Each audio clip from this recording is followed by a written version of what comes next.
Ma'am, ये जो धरती आबा नाटक है, ये एक नाटक है। तो इसमें बताया गया है कि मतलब जैसी सिचुएशन वहाँ पे मंच पे रहती है, वैसी सिचुएशन के साथ शुरुआत की गई है इस नाटक की। हम्म। जैसे कि मंच पे अंधेरा है, दूर से आवाजें आती हुई सुनाई दे रही है वगैरह।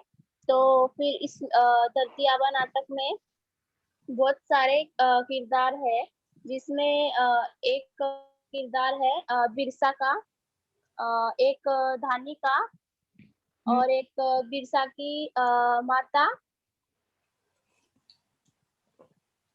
एक मिनट, बिरसा की माता कर्मी, हम्म। राइट है क्या मैम? हम्म। हाँ, और उनके पिता सुगना। हम्म। ये बिरसा के माता पिता है। और एक किरदार है इसमें दानी, बिरसा और उसके माता पिता। ये 4 किरदार अभी तक हमने देखी है। तो ये बिरसा जो है ये मतलब स्कूल में पढ़ता है शायद वो। हाँ, कौन से स्कूल में पढ़ता है ऐसे? हाँ।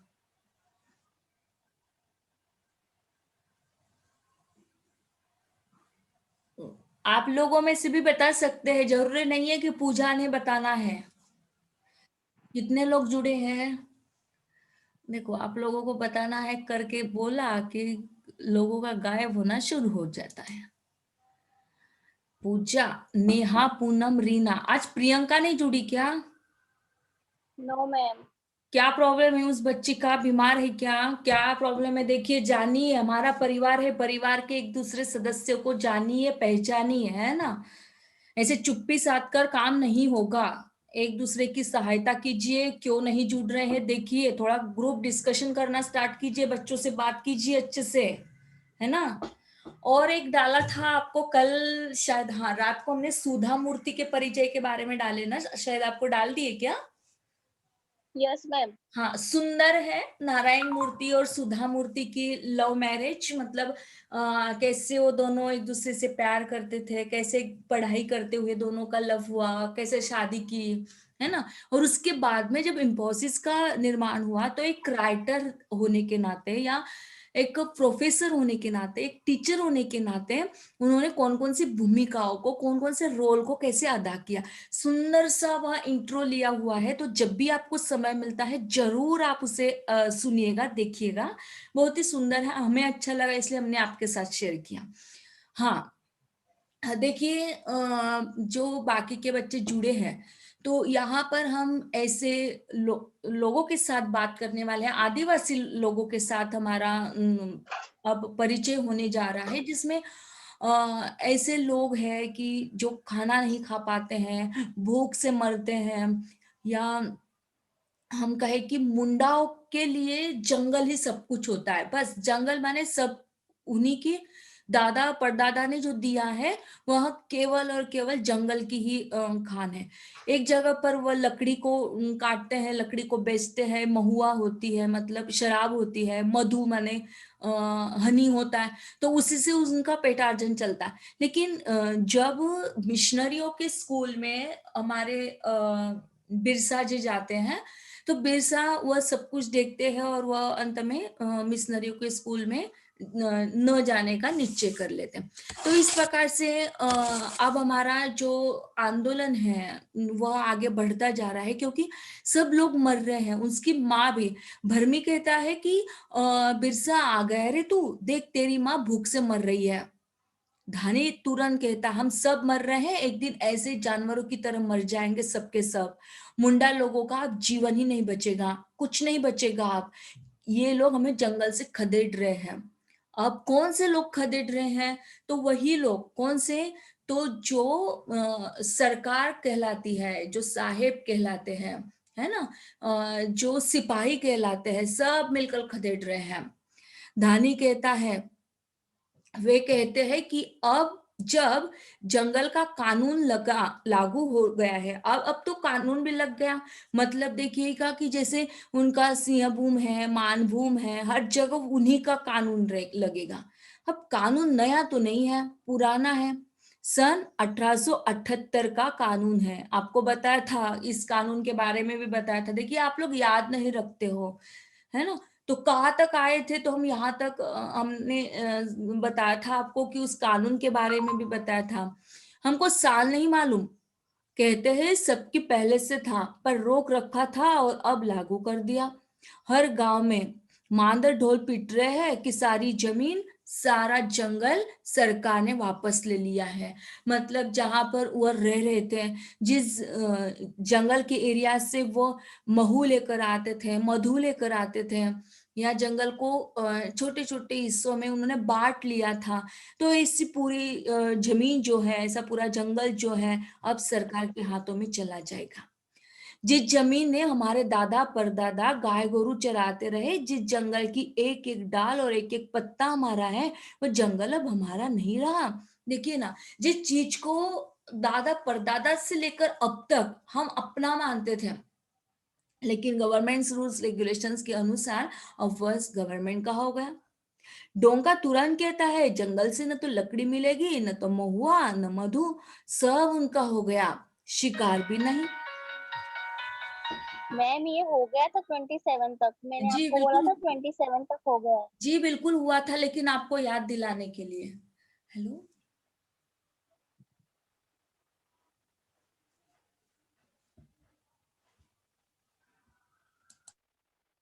हाँ अभी देखिएगा कि जैसे हम बात कर रहे थे जंगल की, तो जंगल में ना तो लकड़ी मिलेगी, न महुआ मिलेगा, न मधु मिलेगी, सब उन्हीं का हो गया।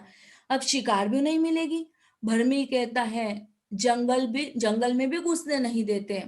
घुसे की मुखिया थाने में रपट लिखवाएगा, रपट लिखा है कि जुर्माना हुआ, हाथों हाथ रुपया दो, तब जान बचेगी। धानी कहता है नदी में मछली भी नहीं पकड़ सकते, पहरेदारों ने जगह जगह तंबू तान रखा है, वे पानी रोककर मछली पकड़ लेते हैं। देखिए यहाँ तक हम आए थे। क्लियर हो गया आपको कि जब हम जंगल की बात करते हैं, घने जंगल की, तो घना जंगल अब हमारा नहीं रहा। मछलियां भी नहीं पकड़ सकते हम, क्या कहे, महुआ भी नहीं पकड़ ले सकते, मधु को भी एकत्रित नहीं कर सकते, लकड़ी को भी लेने के लिए जा नहीं सकते। मतलब ये सारे कार्य आपको बताने की आवश्यकता है। वहां पर आपको सवाल कैसे पूछे जाएंगे और उस सवाल के आधार पर ये उनका कार्य क्या है, ये भी आपको समझ में आ गया होगा। सवाल कैसे पूछा जाएगा अभी बताइए आप। सवाल कीजिए।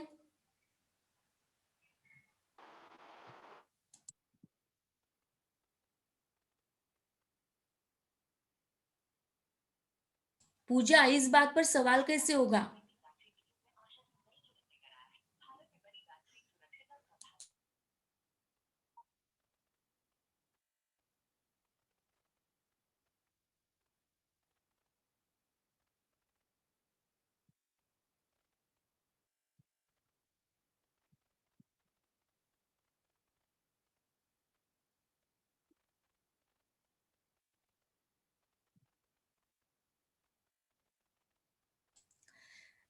सवाल कैसे होगा, आदिवासियों का मूल कार्य क्या था। फिर आपको मछली पकड़ना, महुआ को तोड़ना, मधु को इकट्ठा करना, या जंगल से लकड़ी तोड़ना, या इनमें से कुछ, उपरयुक्त सभी या इनमें से कुछ भी नहीं। ऐसे सवाल आपको पूछे जा सकते हैं, आप लोग लिखते रहिए। और यदि आपको याद रखने की आदत है, आपकी सुपर कंप्यूटर मेमोरी है, तो उसमें आप इसे रख सकते हैं। ओके, क्लियर हो गया बच्चों यहाँ तक। किसी को कोई सवाल है। No ma'am. अभी नो किसका, किसकी आवाज है ये नो, नो मेरी आवाज किस। हाँ, पूजा शर्मा। पूजा और अश्विनी जुड़ी है, नेहा, प्रीति, पूनम, रीना। बेटा आप सभी लोगों को समझ में तो आता है, या हम ही लोग आगे बढ़ते जा रहे हैं, पूजा और मैं। कहीं ऐसा तो नहीं है कि पूजा का हमने अलग से लेक्चर्स ले रहे हैं और पूजा को ही बात बात में वही बात कर रही है।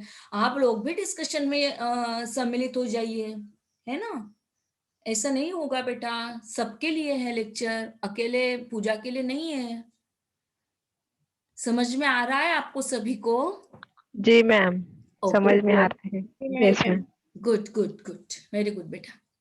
चलो आप देखिए कि जैसे हमने आपको बताया कि ये घने जंगल में रहने वाले, जंगल पर अपना अधिकार जमाने वाले ये जो लोग हैं, वह अपने कार्य को नहीं कर पा रहे हैं। इसलिए भी नहीं कर पा रहे हैं क्योंकि अब उनके बीच में ये जो कानून था वो नहीं रहा पकड़ने का, महुआ को ले आने का, मधु को ले आने का, क्योंकि अब उसे गवर्नमेंट में ले लिया है।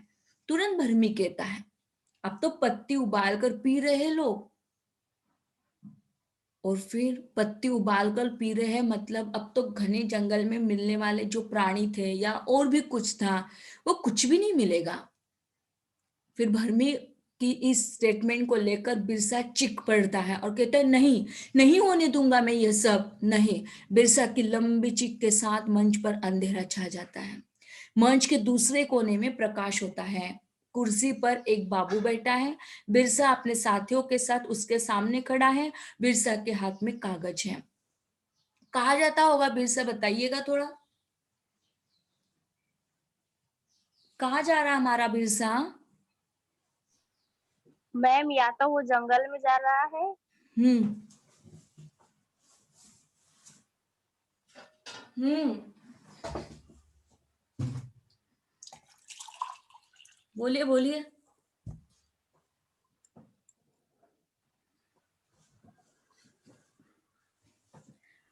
मैम सर शायद जंगल ही जाएगा ना वो तो। देखिए, अ, कानून जंगल पर लगा लिया लेकिन सरकार ने जब उस पर काबू कर लिया, तो ये लोग घने जंगल में केवल अपने सिपाहियों को भेजते हैं, है ना। और यहाँ हमने आपको बताया कि बिरसा की लंबी चीख मंच पर चली जाती है, अंधेरा होता है। और फिर दूसरे कोने पर सिचुएशन को आपके सम्मुख रखते हैं, तो मंच के दूसरे कोने में प्रकाश होता है। कुर्सी पर एक बाबू बैठा हुआ है और बिरसा अपने साथियों के साथ उसके सामने खड़ा है। कल्पना कीजिए बेटा, केवल कल्पना ही कर सकते हैं आप लोग, क्योंकि वो चित्र जो दिखा रहे हमने ढूंढे बहुत उसे पर नहीं मिल पा रहे हैं। तो ऐसे बाबू पर जो कुर्सी पर बैठा हुआ है, तो अपने साथियों के साथ बिरसा चला जाता है और बिरसा के हाथ में कागज है। ये गवर्नमेंट का आदमी है, ऑफिस में बैठा हुआ है, और जिस ऑफिस में हमारा बिरसा और उसके साथी चले जाते हैं। बाबू कहता है क्या है कागज में? बिरसा कहता है अर्जी है, दावा है हमारा। बाबू कहता है किस बात की अर्जी, किस चीज पर दावा? बिरसा कहता है जंगल पर दावा, जंगल के लिए अर्जी, हमें हमारे जंगल वापस चाहिए। बाबू कहता है किसने कह दिया कि जंगल तेरा है, बता, किसने कहा कि अर्जी देने पर जंगल वापस मिल जाएगा? किससे मांग रहा है तू? बिरसा कहता है सरकार से।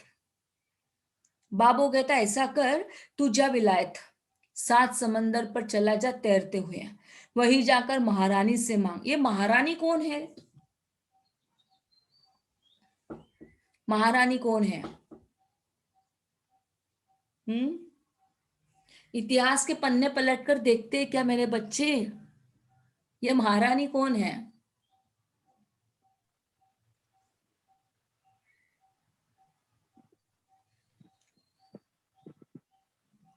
ये महारानी विक्टोरिया है, जो हमारे देश पर शासन किया करती थी, है ना। तो देखिए ये बाबू उसे कैसे चिढ़ा रहा है। बाबू उसे चिढ़ाता है कि तुझे यदि तेरा जंगल चाहिए, वापस चाहिए, तो तुझे तेरा जंगल मिल जाएगा। तो कैसे, तू ऐसा कर, 7 समंदर पर चला जा तैरते हुए और वही जाकर महारानी से मांग। वह डर के मारे थरथर कांपती हुई सिंहासन से उतरेगी और तुझे तेरा जंगल दे देगी। और वह उपहास करता है और ठाके लगाकर हंसता है। बिरसा कहता है हमारी अर्जी फाइल करो, मतलब हमारा जो एप्लीकेशन है उसे आप स्वीकार करो। बाबू कहता है अच्छा, तो तू अंग्रेजी ढोल रहा है, पढ़ना लिखना सीख लिया है? बिरसा कहता है ठीक से बात कर, तू मत कर। बाबू कहता है तो क्या कहूँ, हुजूर, साहब, मिस्टर लॉर्ड? बिरसा कहता है साहब को आप, महाजन को तुम, और मुंडा को तू। नीच समझता है मुंडा को? सुंदर दिकू, मेरा नाम है बिरसा, बिरसा मुंडा। ठीक से बात कर, मैं साहब और सरकार से नहीं डरता। बाबू कहता डरते हुए, मार डालेगा क्या? बिरसा कहता, हाँ रे देखो मार डालूंगा, कुचला के विष वाले तीर से मार डालूंगा, तुझे मार डालूंगा। और बिरसा चीखता है। चीख के साथ ही मंच पर अंधेरा छा जाता है। और बिरसा धानी और बिरसा को छोड़ सभी चले जाते हैं। मंच का यह भाग पुनः दीप्त हो जाता है। अलग अलग प्रकाश वृत्त में दोनों विपरीत दिशाओं में बढ़ते हैं। बिरसा मंच के बीच में जाकर रुकता है। उस पर हल्का नीला प्रकाश है। धानी की भंगिमा बदलती है, वह अभिनेता की भंगिमा है। नेपथ्य में ढोल और नगाड़े की आवाज, यह आवाज अचानक बंद होती है और बिना किसी वाद्य के गायन स्वर उभरता है। ये नेपथ्य क्लियर होता है ना आपको? समझ में तो आ रहा है बच्चों आपको कि ये नाटक चल रहा है, और नाटक जैसे मंच पर होता है ना, तो मंच के पिछवाड़े में भी कुछ कार्य होता रहता है ना। मतलब ये ऐसा परिदृश्य होता है बेटा कि जो मंच पर घटनाएं घटित होती है, लेकिन पीछे से बैकग्राउंड साउंड देना पड़ता है। जैसे कई बार बैकग्राउंड साउंड होता है ना, कोई बच्चा करेगा क्या बैकग्राउंड साउंड किसे दोगे आप, किसे कहोगे? अ, कोई है आप में से जो बैकग्राउंड साउंड अभी कर सकता है? हम्म, है क्या बैकग्राउंड साउंड आपके पास? No ma'am. नया साल कोविड ये 19 देखिए, वैक्सीन के रूप में आशा की नई किरण लेकर आया है। भारत में बनेगी वैक्सीन सुरक्षित।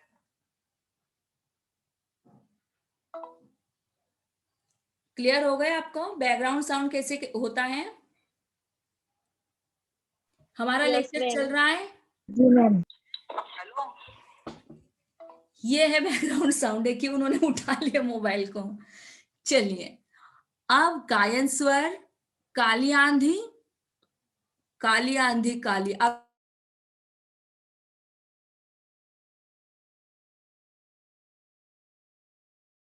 आपको हमने बैकग्राउंड साउंड लगाया, जिस कारण उन्होंने, उस बच्चे ने कॉल को उठा लिया। अब हमें उनसे बात करनी होगी, ठीक है? हाँ, पढ़िए इसे आप, पूजा। नया साल कोविड 19 वैक्सीन के लिए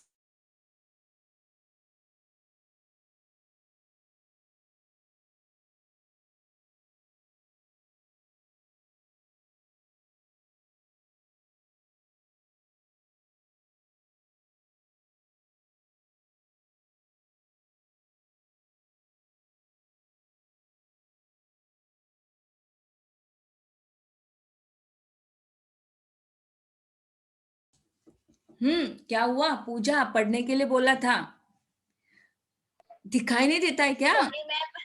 मैम पढ़ रही थी लेकिन मेरा ध्यान नहीं था, माइक बंद है। अच्छा, चलिए। गायन स्वर, काली आंधी काली, ये काली रात भयावह है, पागल फिरता मन है, पीड़ा का आवन जावन है। देखिए, किस प्रकार से गीत पीछे से गीतों की आवाज आती है, और धानी जो युवा अभिनेता की बदलती हुई मुद्रा में आया हुआ है, वह रात भयावन थी। काली अंधेरी रात, पूरी धरती चुप चुप, डरी डरी सहमी हुई। जंगल रो रहा था, नदियां कांप रही थी, पशु पंछी पेड़ लताएं सब अपनी जड़ों से उखड़कर अंधेरे की आंधी में उड़ रहे थे। यह अकेला था, अकेला खड़ा था मरघट में। चाकी मुंडानी और उसकी नवजात बच्चे की लाश दबी थी माटी के नीचे। कब्र की जुआ के पास खड़ा था वह। मैं नहीं था वहां, मैंने कुछ न देखा। शायद धानी रहा हो और उसने देखा हो। अचानक भंगिमा बदलकर रुद्ध धानी बन जाता है। नहीं नहीं, मैं भी नहीं था, मैं भी नहीं था वहां। मैंने कुछ नहीं देखा, मैंने कुछ नहीं देखा। धानी के ऊपर से प्रकाश सिमट जाता है और पूरे मंच पर हल्का नीला प्रकाश छा जाता है। बिरसा कहता है, नहीं पूजूंगा आप किसी को, नहीं पूजूंगा आप किसी को, किरस्तान बनकर देख लिया। यीशु की प्रार्थनाओं में अब नहीं उलझने वाला मैं। तुलसी की पूजा नहीं, उस काले कृष्ण की भी पूजा नहीं। वह काला जरूर है, पर काले मुंडाओं का खून नहीं बहता उसकी नसों में। और तुम्हें भी नहीं पूजूंगा सिम्बोड़ा, तुम्हारे प्रेतों से नहीं डरना अब मुझे। तुम सबों ने मिलकर अंधेरा किया है चारों तरफ। नहीं, नहीं डरने देता अब मैं तुम्हारे सारे प्रेत झूठे हैं सिम्बोड़ा, झूठे। वही गाड़ गए हैं लोग चातकी को। बच्चा जनते हुए मर गई चातकी। आपको सवाल पूछा जाएगा कि चातकी क्या कार्य करते हुए मर गई। तो बच्चे को जन्म देते हुए उसकी मौत हो गई। देखिए यहाँ पर एक शब्द का प्रयोग किया हुआ है, जिस शब्द के प्रयोग को हम लेडीज लोगों के साथ प्रयुक्त नहीं करते, बल्कि हम किसी जानवर के साथ प्रतीत होता है यह शब्द बच्चा जनते हुए, है ना। तो यहाँ पर जो चीज है उसे आपको समझना होगा कि आदिवासी लोगों के बीच की भाषा कैसी है, भाषा शैली को किस प्रकार से ऋषिकेश सुलभ जी ने लिखने का प्रयास किया। जन्मते ही मर गया चातकी का बच्चा, भूखे पेट गर्भ ढोती रही चातकी, और मरी तो चांदी की अंगूठी और पैसे के साथ उसे कब्र में सुलाया कि परलोक में उसे बेचकर खाएगी। वाह रे परलोक, विक्षिप्त की तरह हंसता है। देखिए ये जीवन की दास्तान है बेटा, मतलब कोई माने या न माने, लेकिन जब हम प्रेमचंद जी की कफन इस कहानी को पढ़ते हैं ना, पढ़ी नहीं होगी आपने तो जरूर पढ़िएगा, यूट्यूब पर भी आपको पड़ी हुई मिल जाएगी कहीं ना कहीं, उसे जरूर देखिएगा। क्या है, मतलब रोंगटे खड़े हो जाते हैं जैसे हम उस कहानी को पढ़ते हैं ना, जब पढ़ाते हैं बच्चों को, अचानक अपने आंखों से अश्रु की धारा बहकर निकलती है। कैसे वह उन दोनों को पापी पेट को पालती है, कितना कार्य करती है, खुद स्वयं भूखी रहती है और अपने पति को और अपने ससुर को खाना खिलाती है। ठीक ये बात यहाँ पर लागू होती है कि जब वो मर जाती है तो मरने के लिए कफन तक उसे नसीब नहीं होता, कफन के पैसे भी दोनों बाप बेटे खा जाते हैं, बाप बेटे। तो यहाँ पर भी हमारी जो चातकी है, वो चातकी को जब उसका बच्चा मर जाता है, वो भी मर जाती है भूखे पेट से, लेकिन उसे तब खाना नहीं दिया जाता। तब जब वो मरती है तो उसकी कब्र में सुलाते समय उसे चांदी की अंगूठी दी जाती है, पैसे के साथ, पैसे भी दिए जाते हैं, और उसे कब्र में सुला दिया जाता है। क्यों? क्योंकि वह परलोक में भूखी न रह पाए, यह परलोक में उसे बेचकर वो खाएगी, ऐसा उन लोगों का मानना है। और इसलिए वे विक्षिप्त की तरह हमारा बिरसा हंसता है और कहता है, वाह रे परलोक, परलोक के लिए गाड़े के लिए धन पर मेरा अधिकार है, उसका अधिकार है जो भूखा है। मैं इस कब्र को खोद कर चातकी की अंगूठी और पैसे निकालूंगा। नहीं डरने वाला मैं आत्मा से, सिम्बोड़ा के प्रेतों से, सिम्बोड़ा से।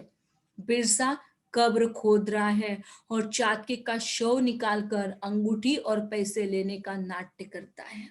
यही है अंगूठी, उसे अंगूठी मिल गई, चातकी की चांदी की अंगूठी।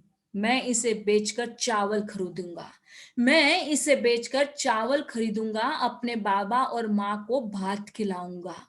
भूख, भूख सबसे ताकतवर होती है ये भूख, इस ताकत के आगे कोई नहीं टिक सकता, सिम्बोड़ा के प्रेत भी नहीं टिक सकते।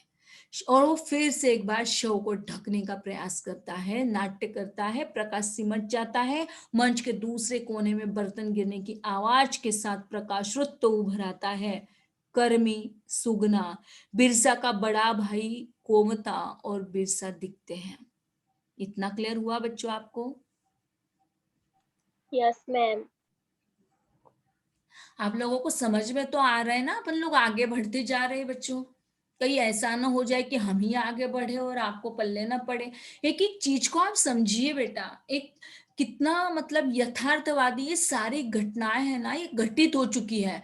कई बार जब हम आदिवासी एरिया में चले जाते हैं ना, तो आदिवासी एरिया में ये सारी बातें घटित होती है। आज भी जब उनके बच्चों को बिच्छू काटता है ना, तो किसी अस्पताल में नहीं जाते हैं, वो ऐसे ही मंत्रोच्चारण से उस बिच्छू के काटने को उतार देते हैं, ऐसा मानते हैं। मतलब ये सारी वास्तविकता है, यथार्थता है, घटित घटनाएं हैं।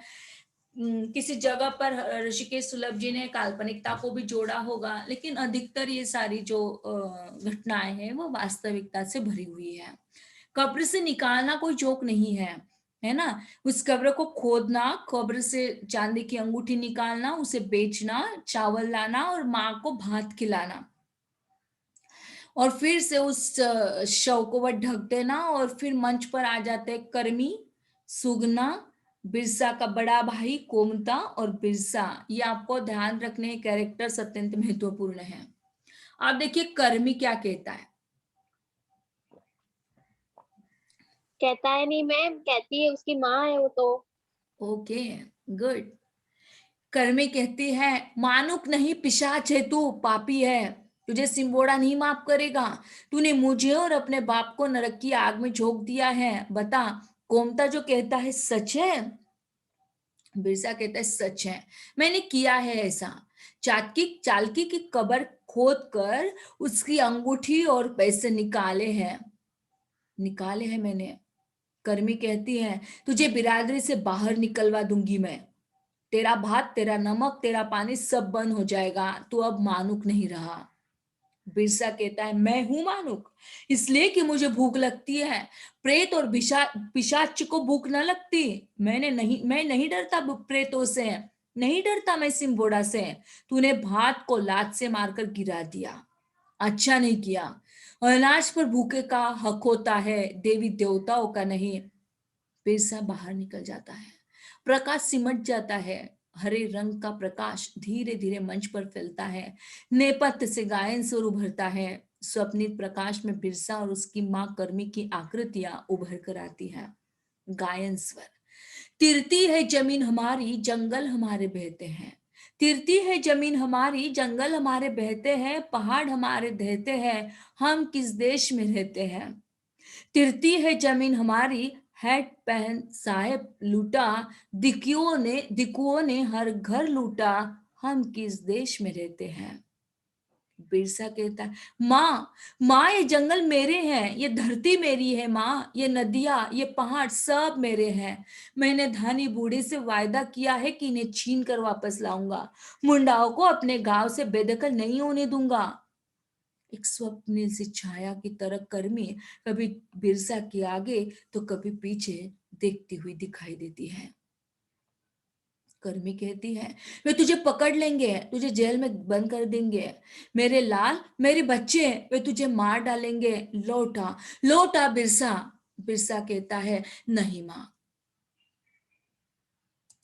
बिरसा कहता है नहीं माँ, मुझसे तेरा दुख नहीं देखा जाता, तुम ही हो यह धरती, ये पहाड़, ये जंगल, माँ हो तुमने ही पशु पंछी पेड़ पौधों सबको पाला पोसा है, मुंडा तुम्हारी संतान है, उराव हो संथाल सब तुम्हारे बच्चे हैं, सब के सब तुम्हारे ही गर्भ से जन्मे हैं। तुम्हें आज दिक्कू लूट रहे हैं, सरकार सिपाही साहब अब तुम्हें लूट रहे हैं, माँ मैं कैसे देखता रहूं, बोलो माँ बोलो।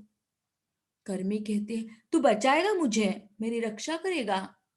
बिरसा कहता है हाँ माँ। कर्मी तो बचा ले मुझे, बचा ले बेटा, मुझे फिर से हरा भरा कर दे, जिला दे मुझे, इन पापियों ने मेरा नाश किया है, मुझे अपवित्र कर दिया है, मुझे रियाही दिला, पवित्र कर मुझे। बिरसा कहता है हाँ माँ, अपने खून से सींचूंगा तुझे, इन नदियों में बाढ़ ला दूंगा ताकि वे घुस न सके, इन पहाड़ों से इतने विष बुझे तीर बरताव बरसाऊंगा कि उनका वंश न बचेगा। कर्मी कहती है गांव खाली हो रहे हैं, तेरे लोग भाग रहे हैं बिरसा, जो भाग रहे हैं उन्हें लौटा कर ले आ मेरे बेटे।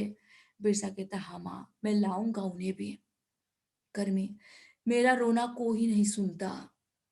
बिरसा कहता है मैं सुन रहा हूं माँ। कर्मी मुझे कोई नहीं देखता। बिरसा कहता है तुम कहाँ हो माँ। कर्मी तेरी छाती में हूं, तेरे खून में हूं, तेरी सांसों में, तेरी आंखों में, तेरी नींद में, तेरे सपनों में, तेरी आवाज में। बिरसा कहता है सच माँ, हाँ माँ, हाँ मेरे आबा, हाँ मेरे बाप। बिरसा कहता है मैं तेरी लाश ढकूंगा, तूने मुझे आबा पुकारा है।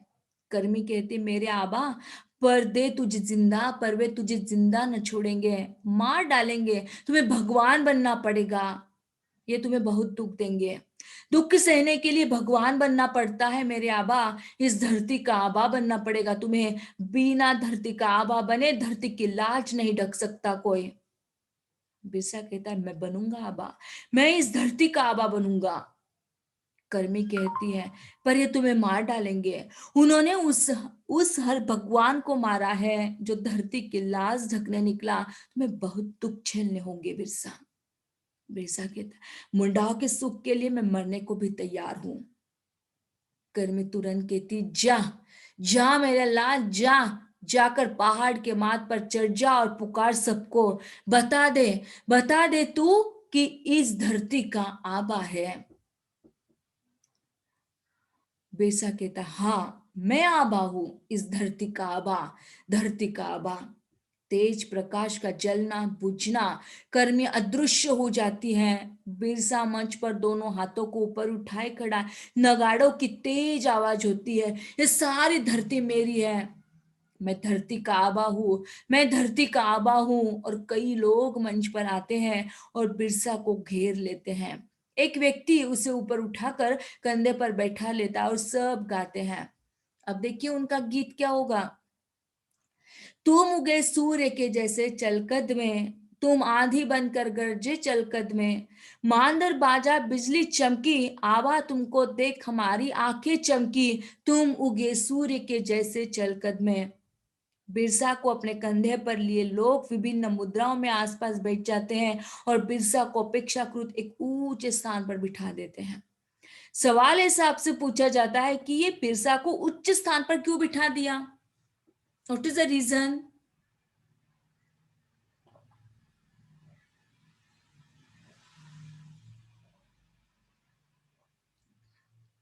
सुन रहे हो ना आप क्योंकि लोग? मैम वो धरती आबा बनने वाला है ना। हाँ, एग्जैक्टली हमें लगा कि आप लोग बिल्कुल सुन नहीं रहे हो, कहीं सो तो नहीं गए मेरे बच्चे? सुन रहे हो ना? जी मैम। हाँ। Yes ma'am. Yes ma'am. हाँ, बिरसा कहता है, अकाल आ रहा है, पाप से भर गई है दुनिया, मैं साफ साफ देख रहा हूं, अकाल आ रहा है। हवा बतास धरती आकाश जंगल पहाड़ सबकी चाल नाप कर बताता हूं, आग बरसेगी। सिंबोड़ा के सेंगल दाग की आग से भी ज्यादा भयानक आग बरसेगी। वहां पर एक पुरुष होता है, मतलब जो सारे लोग उस वहां पर इकट्ठे हो गए ना अभी, सारे लोग वहां पर अब जितने भी मुंडा थे या सिंबोड़ा को पूजने वाले लोग थे, वो सारे अब इकट्ठे हो गए। अब वो कहता है उसमें से, फिर तो सब मर जाएंगे। बिरसा कहता है, नहीं, सब नहीं मरेंगे, वे बचेंगे जो मुझ पर भरोसा करेंगे, उसके बाद लौटेंगे सुख के दिन। दूसरा पुरुष कहता है, जब आग बरसेगी तब तो सब जल जाएगा, फिर क्यों करें हम खेती बाड़ी, क्यों करें हम काम और बेगारी। तीसरा पुरुष कहता है, क्यों पट्टे लिखकर गुलाम बने और दिखुओ महाजन बनियों का पेट भरे। एक स्त्री होती है, ठीक है आबा, बरसा दो आग, इतनी आग बरसा दो कि इन पापियों का राजनाश हो जाए। दूसरी स्त्री कहती है, हैजा फैल गया है, लोग मर रहे हैं। बिरसा कहता है, मैं बचाऊंगा तुम्हें इस महामारी से, भरोसा करो मेरे ऊपर, भरोसा करो। देखिए जो महामारी उस समय में, हम बता तो रहे आपको कि हर युग की महामारी थी, अलग अलग प्रकार के। कहीं पर हैजा की बीमारी, मतलब देखिए कहीं पर इन्फ्लुएंजा की बीमारी, जिस कारण सारे लोगों को इन्फ्लुएंजा हो गया, हैजा हो गया। तो आज की महामारी बहुत ही डिफरेंट है। आपको याद दिला दो बच्चों, घर से बाहर बिल्कुल मत निकलो, है ना। आपका स्पीकर यदि ऑन होता है तो बहुत बड़ा कर दो, ताकि ये हमारी आवाज पूरे घर के मेंबर्स तक पहुंचे। सारे लोगों को बताओ, खास तौर पर हमारे घर में रहने वाले जो वरिष्ठ लोग होते हैं ना, उनकी केयर आप लोगों को करनी है बच्चों। घर में जिसको डायबिटीज होता है, जैसे पापा को मम्मी को, बिल्कुल घर के बाहर उनको मत निकलने दो। आप घर को बाहर से ताला लगाओ, खुद लेकर आओ, जो भी चीजें लानी है उसे दो, साफ करो, फिर वो घर में एंटर करो। सैनिटाइजर का प्रयोग बहुत ढेर सारा करो, अच्छे से रहो, स्वस्थ रहो, क्योंकि ये जो महामारी चल रही है, कल परसों भी यहाँ हमारे गांव में भी डेथ हो गई है।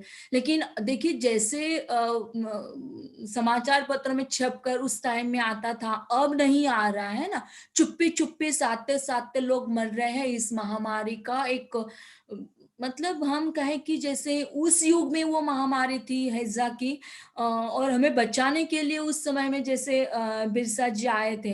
अब यदि हमें अपने आप को बचाना है बेटा, तो खुद का प्रोटेक्शन करो, अपने परिवार का प्रोटेक्शन करो। और हमें ऐसा लगता है कि जैसे हमारी भारतीय संस्कृति रही है आध्यात्मवादी विचारों की, तो लगता है ऐसा कि जब हम लोग ध्यान करते हैं, मेडिटेशन करते हैं, तो डिवाइन पावर हमें बचाती है।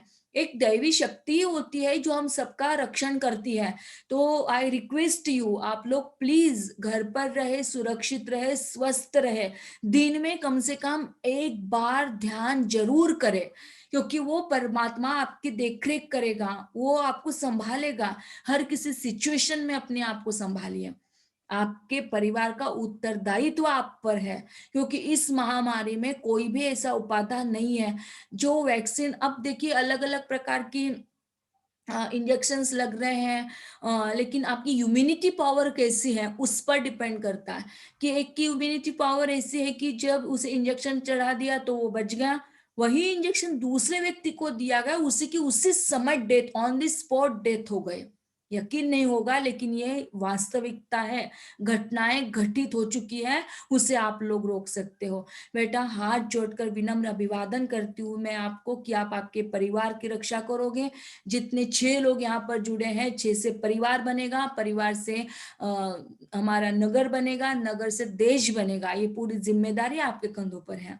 जिस भी कार्य से माता पिता घर से बाहर निकलना चाहते हैं, काम खत्म होने के तुरंत बाद उनके हाथों में सैनिटाइज दीजिए, उन्हें क्लीन करने के लिए, नहाने के लिए। फिर आप भी उतना ही प्रोटेक्शन कीजिए अपने आप का जितना आप आपके परिवार का कर रहे हो।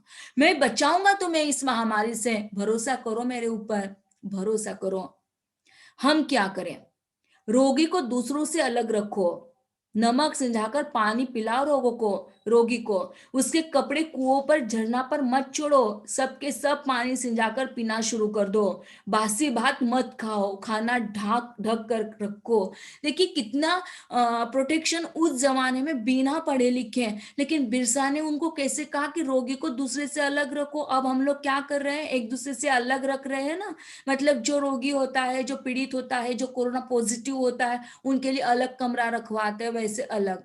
नमक सिंचाकर पानी पिलाओ रोगी को, मतलब नमक डालकर पानी पिलाना है। जब हम बहुत शरीर से थक जाते हैं तो फूड सोकिंग करते हैं, पैरों को नमक के पानी में भिगो कर रखते 5 मिनट और निकालते हैं, तो हमें फ्रेश माइंड में हम लोगों का कार्य होता है। उसके कपड़े कुओं पर, झरना पर मत छोड़ो, मतलब